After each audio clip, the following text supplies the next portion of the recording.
Guys, welcome back to Football with the Fam. And come on. Yes, let's go. Manchester United have beaten Brighton on penalties in the FA Cup semi-final to progress to the final, and it sets up a blockbuster event. Manchester United, Manchester City, the Manchester Derby. It couldn't be any better than that to round off the season domestically in England. This game was way closer than I thought it would. I knew it would be a fantastic game, but wow. Let's just talk about, obviously Manchester United go through, they win. The game was pretty even. Look at the stats. The game was as even as it gets. Both teams had opportunities to score. Both keepers were fantastic. Let's get right into all the important things of this game. First, my man of the match, not including Manchester United's man of the match, not including Brighton's man of the match. My overall man of the match was Moises Caicedo. What a midfielder Moises Caicedo is. Not a lot of people were talking about him, and not a lot of people will give him his praise for this game because Manchester United going on to face City in the final will overshadow all of that. But Caicedo is the real deal. Brighton in this game, I think they kind of just fell under the spell of overplaying. I thought Manchester United in this game fell under the spell of overthinking. Too many opportunities for both teams where if they had just taken the shot a little bit earlier, or if Manchester United players had been more decisive with their passes, or more decisive with their finishing, or more decisive in just reading the overall flow of the play, I think this game would have had some goals in it in regular time, extra time, and it wouldn't have had to go on to penalties. That being said, Moises Caicedo broke up almost every United attack. He would get the ball in a pretty relatively stressful position. The game was being played at a fast pace, and he was faster. Lewis Dunk and Webster, Brighton center backs, they played him the ball in dangerous areas, and he was just so calm and composed. He did Casemiro's job better than Casemiro, who was on the pitch for Manchester United. He did Casemiro's job. He played the role brilliantly, much better than Casemiro, who I thought in the first half gave the ball away too many times for the type of level player that he is. Look, Caicedo, Estupinian was pretty good. Like I said, the two goalkeepers on either side were fantastic. On Manchester United's side, I don't really think there was one player besides Victor Lindelof that really stood out. Victor Lindelof, in the past 2 games since he's returned from, he wasn't injured, he just was out of favor. He's been amazing.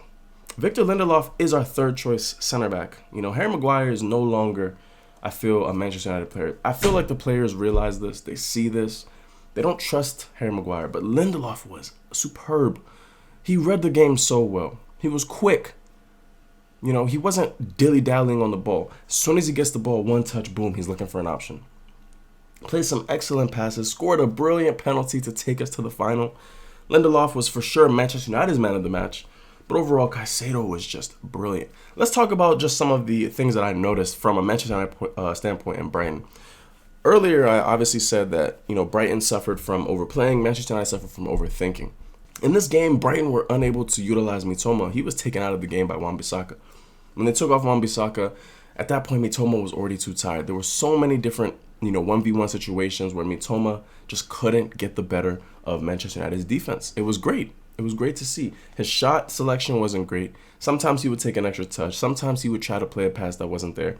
It worked for Manchester United defensively to kind of isolate Mitoma and not give him too much space and time on the ball. He wasn't able to affect the game in the slightest. On the Manchester United side of things, Manchester United were not creative enough for me. They were a little flat. They were a little slow. Casemiro, like I said, gave the ball away too many times. He held on to possession for way too long sometimes. Earlier in the game, I noticed the entire right-hand side for Brighton was open. Marcus Rashford wasn't tracking back. Christian Eriksen wasn't tracking back. So I'm thinking, you know what? If that wasn't Pascal Gross playing right back, if he was able to utilize, if he was able to be utilized in central midfield where he normally plays, and that was Veltman, for example, or Tariq Lamptey, for example, Manchester United would have lost this game by I don't even know, 3, 4? I know overall it was good defensive performances from both teams, but early in the game, that right-hand side was free.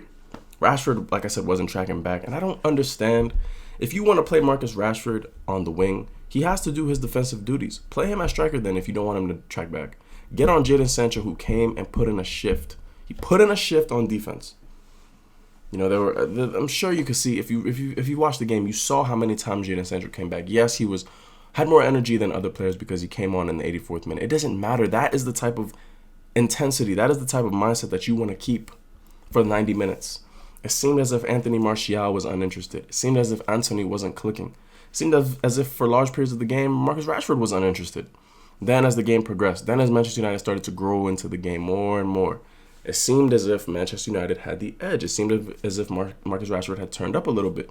Fred coming on for Eriksen was huge. It gave Manchester United an energy boost. It gave them, a more physical presence in midfield. I just think overall this game, Manchester United need to understand that in certain situations, it doesn't matter who's playing that wing role, you need to track back. You need to help your defender. Toluwa was isolated time and time again, and he did a great job. He did a great job to handle it.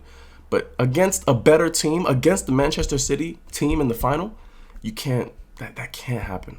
For Brighton, I thought they were great. I think a lot of Brighton players are so youthful, energetic. They want it. Caicedo was great. And Ciso was great until he got subbed off. McAllister was good. These players play, with their entire heart. And that's great. That's great to see. I just think, like I said, the overthinking, the overplaying, trying to do a little bit too much when at some points you just got to let it go. De Gea made some excellent saves this game. So no, discredit to Brighton. They played fantastic. The game overall was great. It was a great spectacle for fans. I think a lot of fans were just nervous, especially when it got to penalties. I was for sure nervous. I was thinking, Manchester United, the last penalty shootout we had for a major cup competition was Villarreal in the Europa League, and we lost. So I'm thinking, we scored all our penalties except for David De Gea.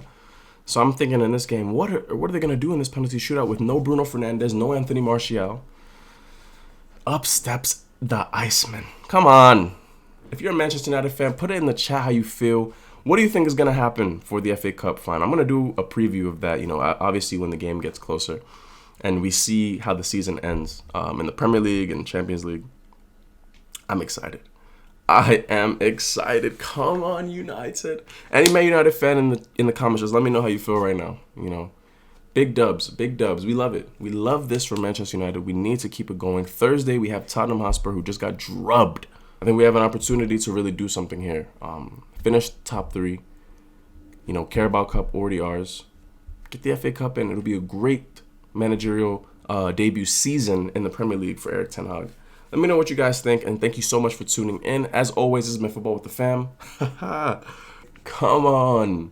Manchester United in the final. Let's go. Let's finish off the season strong. Have a great one, guys.